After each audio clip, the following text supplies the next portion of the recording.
it can take many of us a surprisingly long time to arrive at what sounds like an almost obvious truth. We should only consider being with people who are genuinely enthusiastic about us from the very beginning, without requiring persuasion, begging, chasing, or calculated withholding of affection. Without the need for therapy sessions just to make things work. Simply put, we deserve someone who is eager, open, and ready right from the start. This might sound strange, even unsettling, because so much of our culture and often our personal histories promotes a very different idea of love. We may not even realize how deeply we've internalized it. Far too often, what we've come to call love is, upon closer inspection, the exhausting pursuit of someone who resists loving us back. It's not about meeting someone who's already smiling at us, already eager to be with us. For centuries, our understanding of a love story has essentially revolved around one person, determined and relentless, trying to convince another person, aloof and distracted, to notice them. The object of affection in these stories is always stunning, intelligent, or intriguing, but there's always some insurmountable obstacle in the way. They're married to someone else.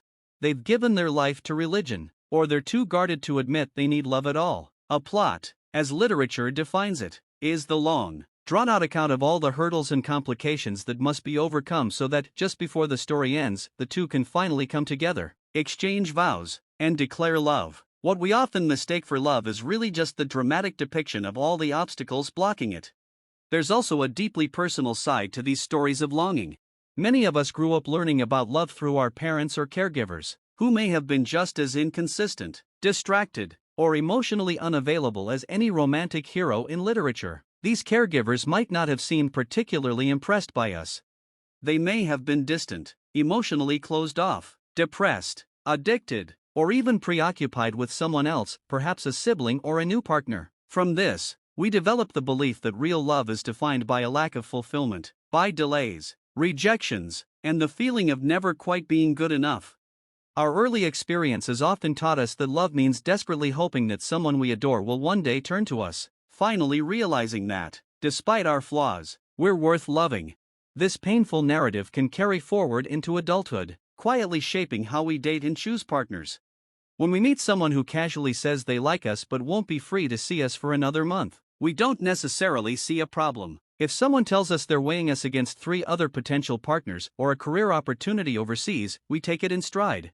When a person never initiates affection or refuses to hold our hand in public, we might not realize that this isn't what healthy love looks like. Later in relationships, we might even find ourselves trying to convince a partner to go to therapy so they'll finally see how much they want to be with us, or we end up competing with their friends for their time and attention.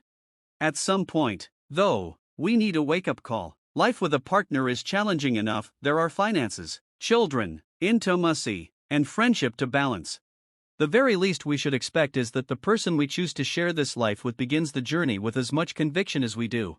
We can forgive ourselves for being, for a time, drawn to those who are elusive, troubled, or slow to reply to our messages. We might even find their emotional unavailability mysteriously attractive, as if their complicated childhoods make them all the more fascinating. But this is not a game worth playing. We're not characters in a novel, and our goal isn't to recreate our unhappy childhoods or fix someone else's. If someone constantly leaves you wondering where they are, if they're liking other people's posts behind your back, if they call your need for attention too much or intense, that's not love. It's time to remove these guarded, ambivalent people from our lives, and yes, this means saying goodbye to most of the people we meet. Our focus should be on the rare individuals who show genuine enthusiasm from day one. We need to get better at recognizing these people and stop wasting time on those who leave us hanging. If someone doesn't respond right away, let them go right away. Stop inventing excuses like they're shy or I didn't make my feelings clear enough. Let's repeat this, because it's worth saying again. The only partners worth having are those who don't need convincing.